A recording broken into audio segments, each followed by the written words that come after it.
Hi, my name's Adolfo Socorro. Welcome, everybody. We're going to be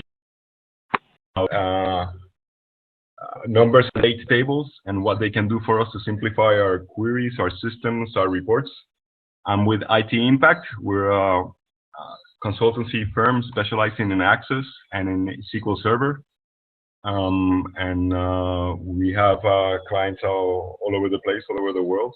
And we count with 2 Microsoft MVPs in our staff. So I'm going to get started. Everything that you see today, all the scripts and the slides are going to be available for download later. So if at some script or piece of code I go too fast, don't worry. You'll get the code and you can look it over. And if you have any questions, you can email me directly. There's in that first page, there's my email address. Okay. We're going to see what we can do with dates and numbers tables. We're going to do a bunch of queries, a bunch of examples, many of which you might recognize in your daily work. And then I'm going to show you how to build those dates and numbers tables that I'm going to be using. Okay.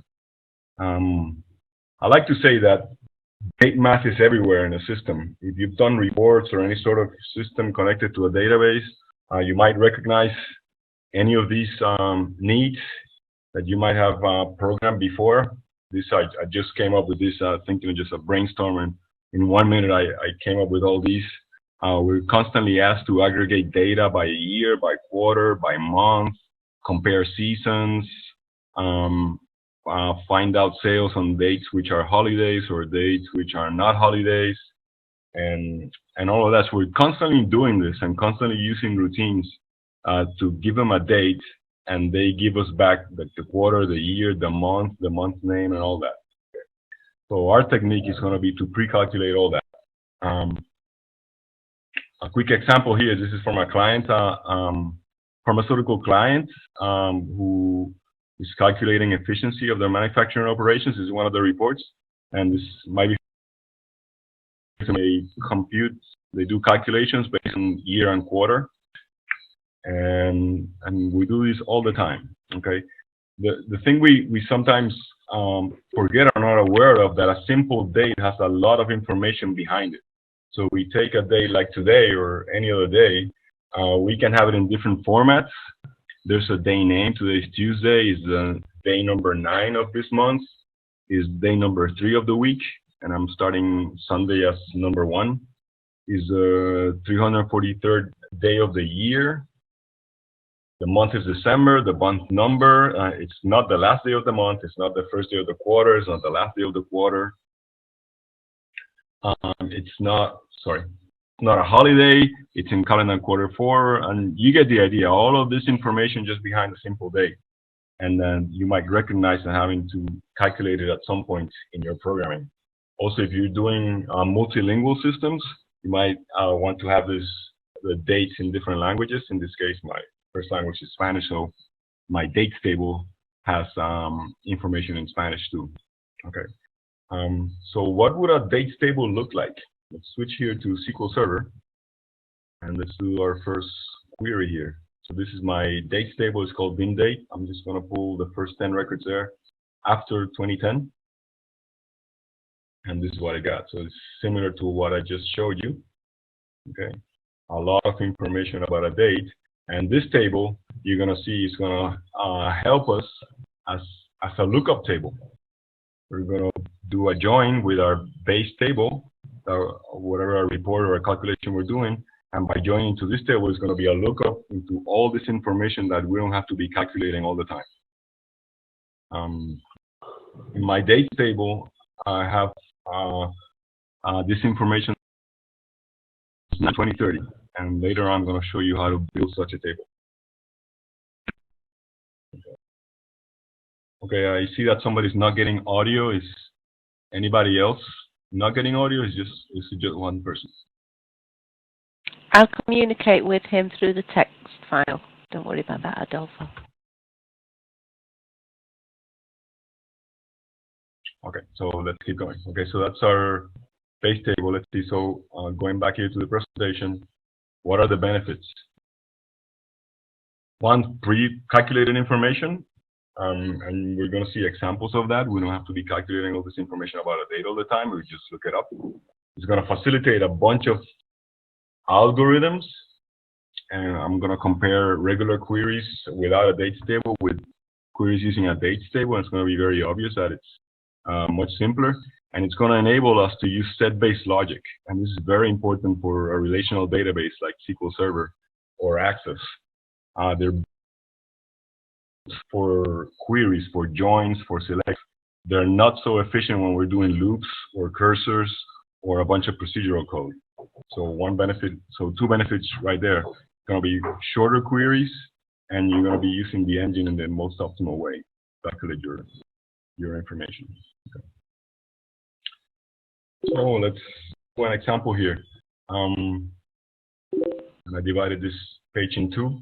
I have a list of people and a date of participation, and this is just from some government program. They have dates of participation, and I've been asked to place them in fiscal quarter and fiscal years and do a list like the one you're seeing, in which besides the full name and the date of participation, we have fiscal quarter, fiscal year, and then the English month name. Okay. So let's see, how would we do that without a date table?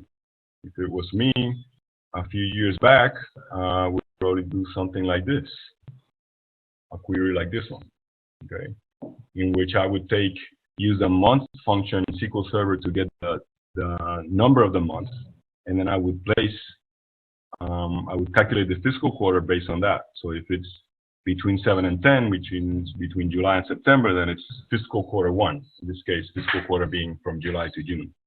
I would do the same for the fiscal year, and I would use date name to give me the English month name of the date.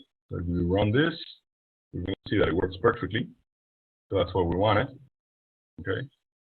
But if we had a dates table in which the information was already fully calculated, it would be just a simple 4 lines like this. The information was much shorter code. What did I do here? This participation table is the table that has the name of the date and the date of each person. And then I do an inner join with my dates table. And by that, if you want to think of it as a lookup, then I get all the additional information about the date I'm joining. That was quite quick. You compare the complexity of the first query with the complexity of the second. It's clear that it's much better with the dates table. Also, if this code is spread out in a lot of screens or reports, then it's prone to have bugs. In this case, we're done away with that code and place all the information in a lookup table. Okay, and let's see all the things we could do. If we wanted to list all dates, in this case between January 13th and February 20th, then we could do it with a loop in the regular, in the old way, let's say. Okay, and it will work fine. Okay, the simple loop. There we go. With a print statement and using date at and a base date. But if I had a dates table, it becomes a simple where. Okay, I just have the full date be between the 2 dates that I want, and I'm good. That was quick. Also, if I wanted to have all the business days between those 2 dates, okay, I'll do the same thing, except I would use more information that already pre-calculated. I have fields in my table, columns, that tell me whether a date is a state holiday, a federal holiday, and in this case it applies to the US, and it's a weekend. So if I filter those out, I want all the dates between those that are not any of those, then it's a simple query here. Imagine if you have to do this by hand or by procedural code, okay? You have to find a holidays table and then figure out whether they.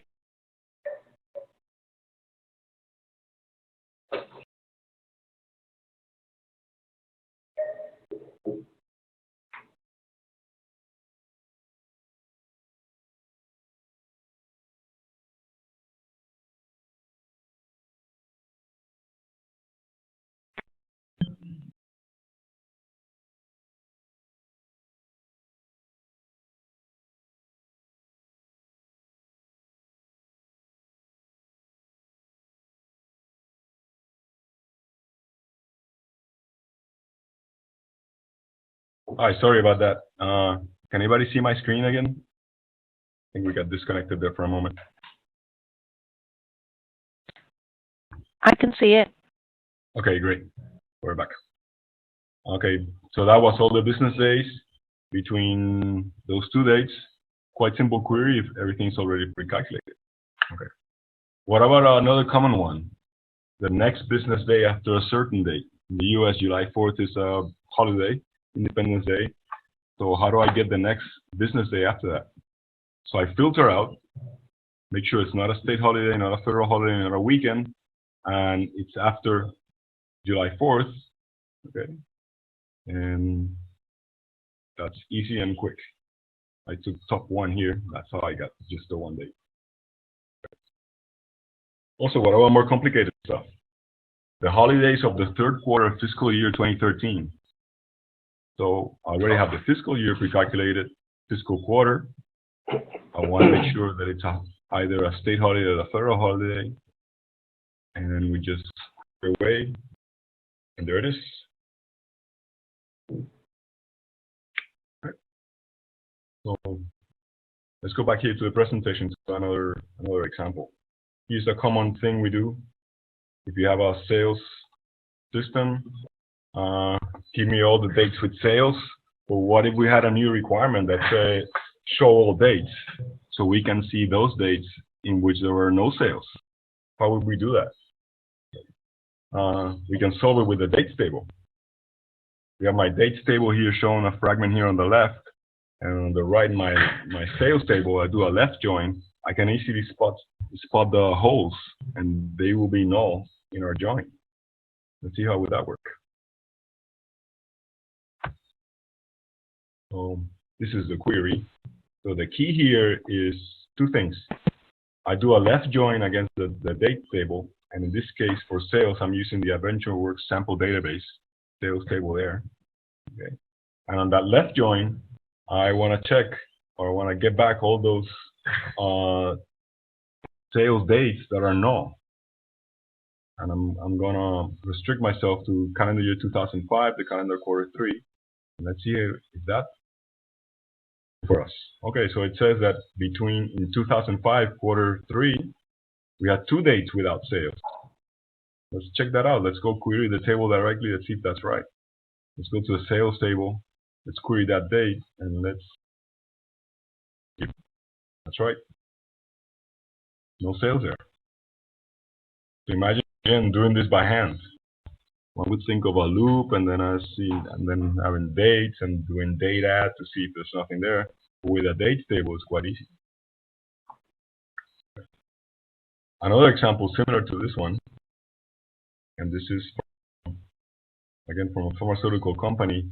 They record observations, and observations are risky situations, which might be a slippery floor or a leaky roof, and they need to record that and keep track of that and make sure that those observations are resolved. So they keep a status, whether an observation is open or closed, and they wanted to have this nice chart, which shows in blue there the open observations and in red the closed observations per day. Okay. And that'd be easy enough to do, except we wouldn't have a smooth x-axis unless we could detect those days with no observations. How we do that? With same principle, except now we have 2 sets of extra data, the open observations and the closed ones. We're going to do a left join with our dates table, and then we're going to be able to spot the empty holes there. Let's see how that is. So I already have 2 views here that give me the open and the closed observations. And I'm going to do on them both a left join with the date table. Do something like that, and you can see I'm getting, so in this case, there were open and closed. The interesting ones are ones like this, where there were no open and no closed observations. Well, I still got them in the results, so my x-axis is going to be smooth because it's going to be filled with every date in the calendar in the period desired.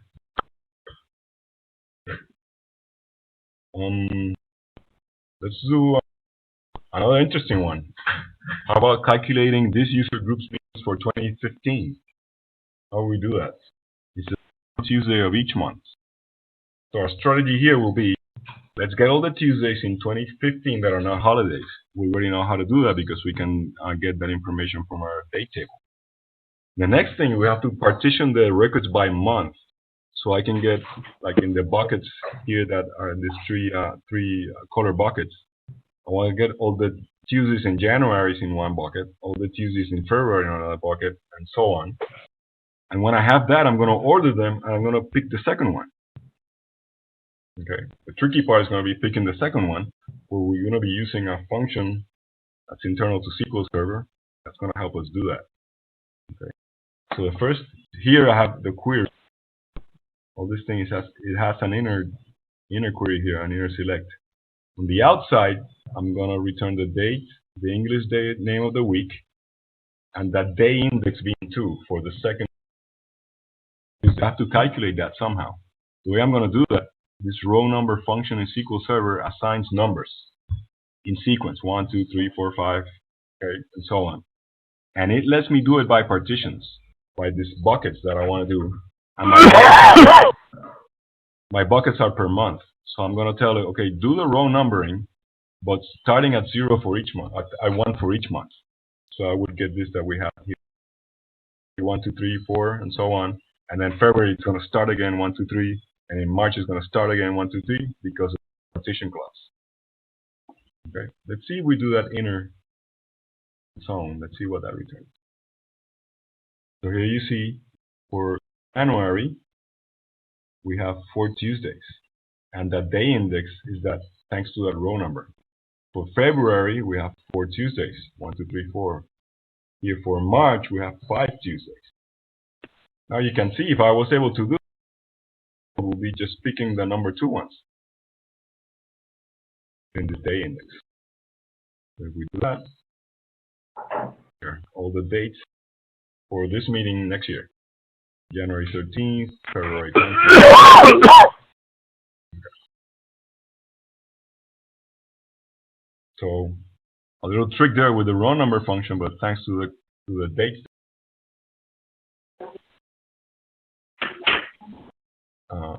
quite nicely. I've been asked if row number is available in 2005. I am not sure. I think so. I'm not sure. It's part of Windows functions. But I'm not sure it's in 2005. It's certainly in 2008. Okay. So let's go back here. Another example with sales. Typical example, we're asked to give total sales for year and quarter, in this case, fiscal year and fiscal quarter. And it's easy enough. Okay, this is do a group by, you do a sum. We've done this a million times. But again, what if we were asked to show quarters with no sales? And now you know the answer. We're going to use the same trick as before. Do a left. Okay.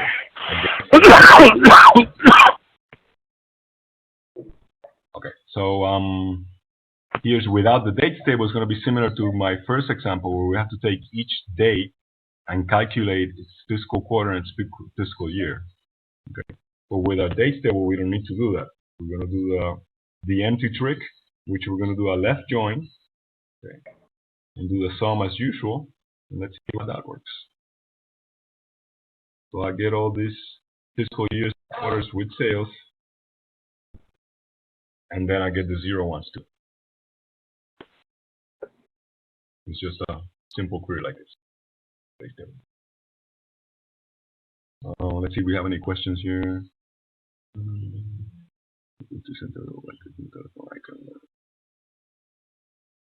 Okay. Okay. So let's keep going. Now I'm going to show you how to build the dates table and how to calculate all those holidays. So that will work.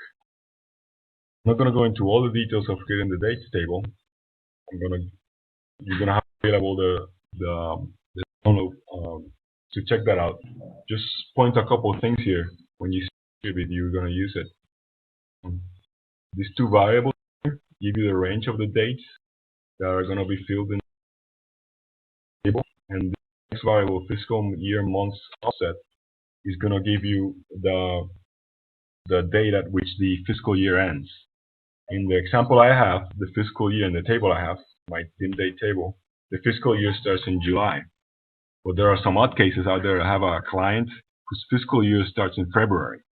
So for them, I would put a 1 there and generate the dim table using the 1 for the offset. And then it goes on a loop, calculating the information that you've seen about each date, and putting in the dim date table. Once we have the table, an interesting set of queries is for having holidays. Some are easy, like New Year's Day, January 1st, or Independence Day in the US is July the 4th. But some other holidays are more tricky. Again, I'm using all examples from the US. Thanksgiving, which is fast, is the 4th Thursday in November. So that's going to require some querying there, some calculation. So let's see how those could be done. One thing that's going to help us here, and you saw it before with the row number function, is if we could pre-calculate the day occurrence of each date in a month. First Tuesday, the first Monday, the second Tuesday, the second Thursday, and all that. So we're going to calculate that. So if we leave that there, the holiday calculations are going to be much easier. And I have a graphic here to illustrate how that's done. I told you about it before. So in a graphical form here, it's perhaps easier. Okay. What we do is we partition by the month and the year, and we do a row number to assign numbers sequentially to that partition. So we get the 1, 2, 3, 4, 1, 2, 3, 4 for each group separately for each month of each year. So let's see some examples. Okay, Thanksgiving. That is easy because the month number is 11, the day is 5, it's a Thursday. We already have the day occurrence in month calculated, so it's the 4th Thursday, so that works fine. Christmas is easy, month 12, day 25, no problem there. Same for Independence Day, July 4th. New Year's Day, that's easy too. Now Memorial Day in the US is the last Monday in May. So how do we go about doing that? We know we already have the day occurrences. We know which is the first Monday, the second Monday, the third Monday. But some months may have 5 Mondays. Some months may have 4 Mondays. So how are we going to do that? So we're going to have to do a max on that day indicator. Okay, partitioning by month and by calendar year. And from that, we can get that information. So let's do this inner query here. Let's see what that returns. It's going to return for us for each day in our date table, starting from 1900. That's where my date table starts. All the Mondays, and I get the day occurrence there, 1, 2, 3, 4. And then with the max, I can tell which is the max one. In this case, only 4 Mondays. In this case, only 4 Mondays. Wait, here we go. There's in 1904, in May, there were 5 Mondays. So that max one is going to help me pinpoint that one and select it. So it can be my the Monday that signals Memorial Day. For Labor Day, that's easy. First Monday in September, no problem there. Martin Luther King Day, easy too now because the day occurrence is the 3rd Monday in January. Just a simple filter here because it's after starting in 1983, so we filter the calendar year in this case. Okay. President's Day, 3rd Monday in February, that's quite easy too. We already have that information. Now let's get into a tricky one. In Puerto Rico, our political primaries are every 4 years, and it was decided that they were the 3rd Sunday in March. So how do we do that? We already know how to get the 3rd Sunday. We know how to get March. Okay, but what about the every 4 years starting in 1960? Well, what we're gonna do is use what's called a complex expression, which we can think of as a temporary query or temporary view that you're gonna use in your full query. So in this case, you see the select here at the end, select star from primary days. This primary days is going to be given by this expression, and this expression is this query inside. Now, I could do a temporary view. We can use temporary views with common table expressions, but in this case, we need recursion because we need a way to loop through all those every 4 years, 1960, 64, 68. So common table expressions, as they allow recursion, that's going to be our lives very easy here. So recursion is sometimes scary, but you're going to see that it's not so complicated here. So our base case is our first date, and our first date is in 1960 itself. In March, the day number is 1 because it's a Sunday. It's the third Sunday, so we get that quite easy. That's 1 day. Now the recursion case will be based on that. So having that 1960 record, we're going to do a +4 on that year, and that's how we're going to get our second record, our 1964. Having done that, the recursion then allows us to get the 1968, and then 1972, and so on until what? Until there are no more records in our dates table, and that's going to be until 2030 because that's how I set it up. So let's see how that comes out. Here we go. In 1960 was March 20th, 64 March 15th, and it goes all the way to 2028, and that's the last one. That's how our recursion stops. So quite useful here, common table expressions, because they allow recursion. Election days, in the US, for example, or in Puerto Rico, the first Tuesday in November every 4 years. So first Tuesday, we can do that easy. November every 4 years. Well, November easy, but the every 4 years, same trick. In this case, I started it again in 1960, but we do recursion, adding +4, and that's very easy to get all the elections. Okay. And some last couple ones, Mother's Day, second Sunday in May in the US. Easy to do with our date table. Father's Day too, third Sunday in June. And that's quite simple. So if you're going to use this, then the first thing you want to do is the script to build a dates table. And then you can run the script to set all the holidays, in case you're in the US. If you're not, then you have to play a little bit with the queries to set your country's holidays here. Okay. Okay, I have a question here. 1 second, please.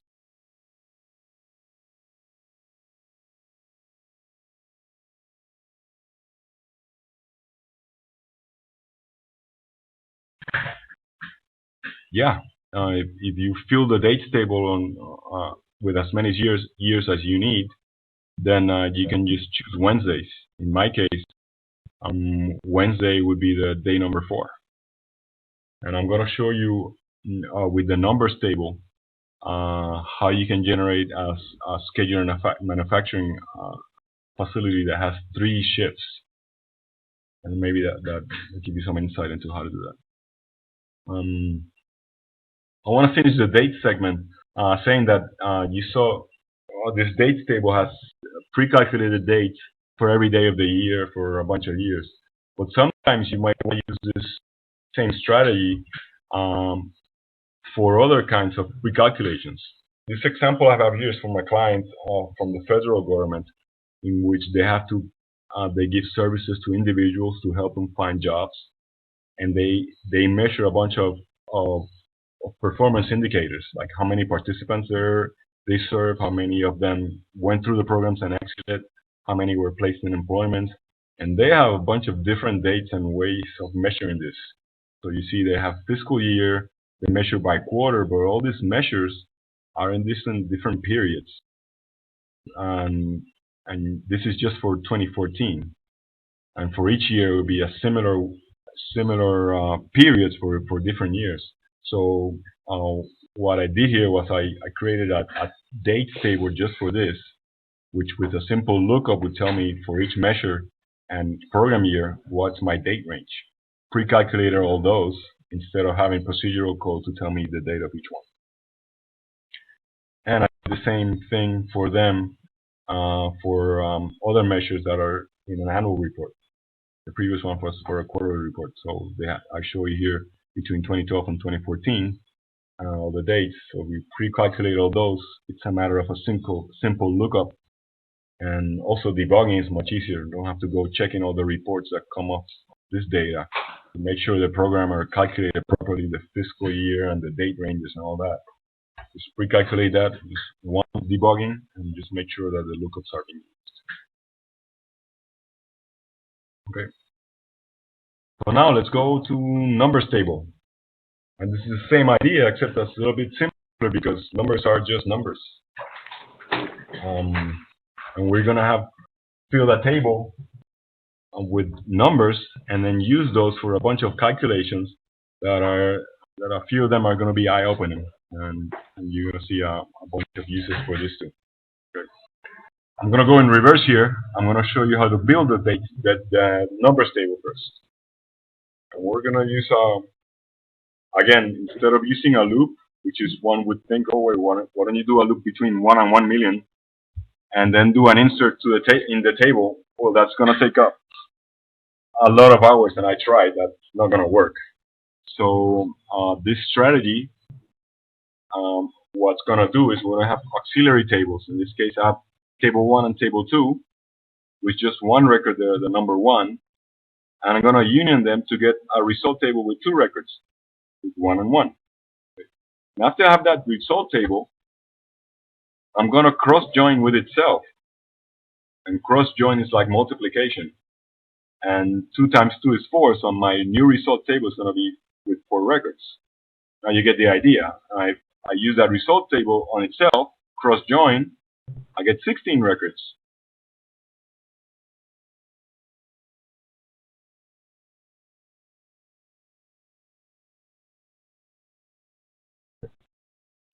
So let's see how that will work. Might be a little bit tricky if you've never seen common table expressions, which is what I'm going to use again. In this case, this first one is my union. Okay, I'm just going to union a table with 1, with another table with 1, so I get 2 records. That will be L0. Now, then I use that in my next query to do a cross join. L0, L0 being the syntax for the cross join. So I had 2 records there, and 2 times 2 is 4. And I call that L1. Now let's do it again with L1 to get L. Stop there for my example table has 65,000 records. But you can keep going here, and then you get the idea. You can get millions as you need. And the last step is to apply row number to that, and that gives us our numbers. Let me show the table to you.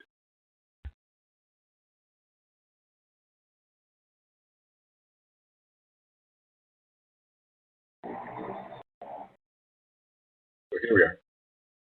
Just a column called n, and then so full of numbers sequentially. So let's go back. Let's do a couple of queries to illustrate. What if I wanted all the numbers between 17 and 32? Way with a loop, yeah, it's going to work. Start, end, I just loop through it, I do a print. But with the numbers table, it's just a simple where between 17 and 32. And that gives me the result. Okay. More interesting one. I want all 45 days after February 28th. So if I have my numbers table, I choose the 45 days and I add them using data to my base date. So let's see how that goes. So here we go. Offset from 0 to 44 in this case. And then that just keeps adding to the base. Our next 45 days from that table. Another one here, I'm not going to go much into this query. This is what I mentioned before, calculating all the shifts in a 3-shift facility. I'm just going to show you the result, but it's going to use the numbers and the 8, given that each shift is 8 hours long, to calculate each next one from a base date. As you can see here, shift number 1 in that base from 6 a.m. to the 14 hours, which is 2 p.m. The second shift from 2 p.m., the 14 hours, to 10 p.m., that's the 22. And the third shift, now this crosses date, February 28th to March 1st, from 10 p.m., the 22nd hour, to 6 a.m. So another simple query to calculate that. Thanks. And we can do that if we use the date table here. Then we can do the same, not including holidays. We filter out the dates that are holidays. I'll leave that an exercise. Okay, a practical example. This is something I did for a client. Be familiar. A screen with a bunch of checkboxes that have to be processed. Once selected, have to be processed. In this case, it's an auto parts distributor. These are all the product categories. And based on those choices, the screen calls a store procedure that has to store the selection. Now, the screen, the way it was built, stored or passed to the store procedure a comma-separated list of the IDs selected. Now, the store procedure had to unravel that to separate the IDs and store them properly. I'll give you an example. Let's say the user selected these 4 categories, 1, 3, 8, and 22. The store procedure is going to have to extract the individual IDs from there. And what we're going to do is going to use a numbers table to find the matching ID. How are you going to do that? Let's see. We're going to go through our numbers table, and of course not infinitely, because we only have, I think it's only like 64 categories.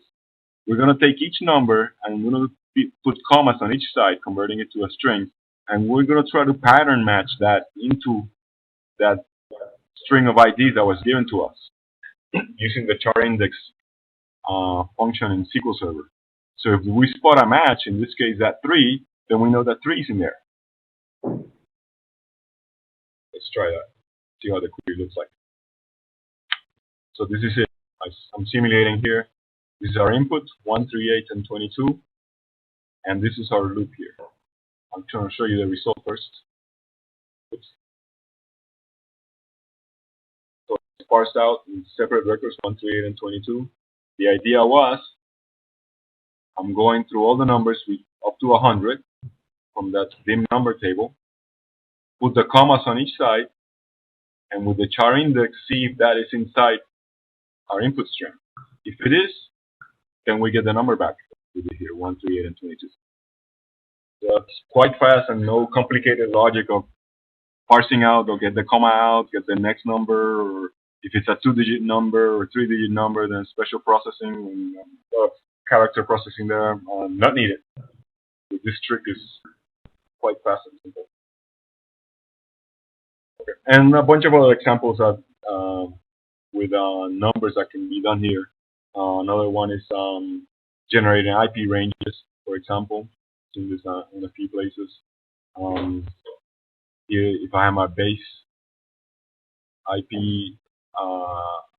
number there, and I want to generate all the possible ones, well, the 256, I use the dim number table. And here we go, 0, 1, 2, 3, all the way to 256. Generate all my ranges. Again, no procedural code, no loops, simple queries. Okay, so that was my last example. As a recap, the message here is to use pre-calculated information as much as you can to get rid of procedural code, to get rid of calculations that can be just done once and placed in a single table, for example, and used by everyone and by all your different pieces of code or reports. And it's going to facilitate algorithms, as I hope you saw, especially with the dates, and using set-based logic, which is what SQL was made for, and how Access and SQL Server are optimized. They're optimized for queries, not for procedural logic. And simple things like this is make our lives easier. If you have any questions, this will be the moment. Okay, great. We're gonna put all this to download. Okay, wait. Ben has a question. Go ahead, Ben. I have a date. I have a table that has a date and time. I'm going to do a date value. Okay. Date value, an access function. Can you remember what that does? Is that in SQL Server? Or can you tell me what it does? Join the dates. Okay. Well, I think if you mean that you have to take the time out of that date in order to do the join with the date table, is that what you mean? Yeah, for the table in your applications, yeah, you have to remove the date. Right, it's gonna make it harder on the optimizer to use because you're putting a function there in the query. So is there a workaround to use an index there for the join? Well, SQL Server is gonna certainly try to step on.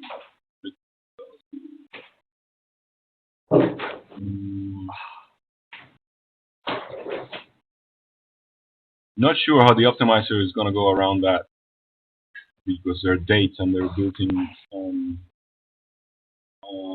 data types.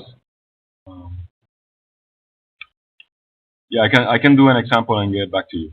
See how the optimizer would work with that, given that's a date and a date time. But certainly you still get the advantage of having all the pre-calculated information about the dates.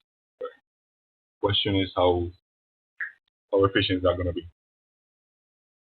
And also it's going to matter how big your transaction table is. Okay, if anybody else has questions, feel free to email me. And as I said, we're gonna be posting this on our website. Anybody can download and use it as you wish. So have a good night, everybody, or good morning, good afternoon, wherever you are.